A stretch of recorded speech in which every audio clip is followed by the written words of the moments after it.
In this video, I want to talk about how you can ask for a refund on AliExpress.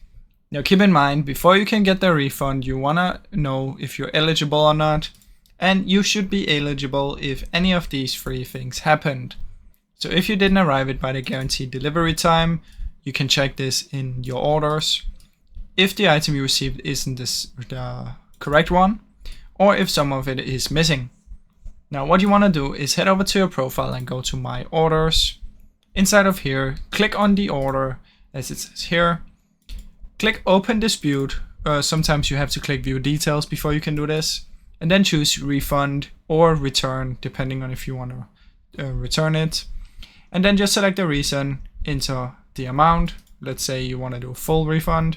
And then just submit it. Then they will check your dispute, and if you're eligible for the refund, they will fully refund you. So that is basically how it works, guys.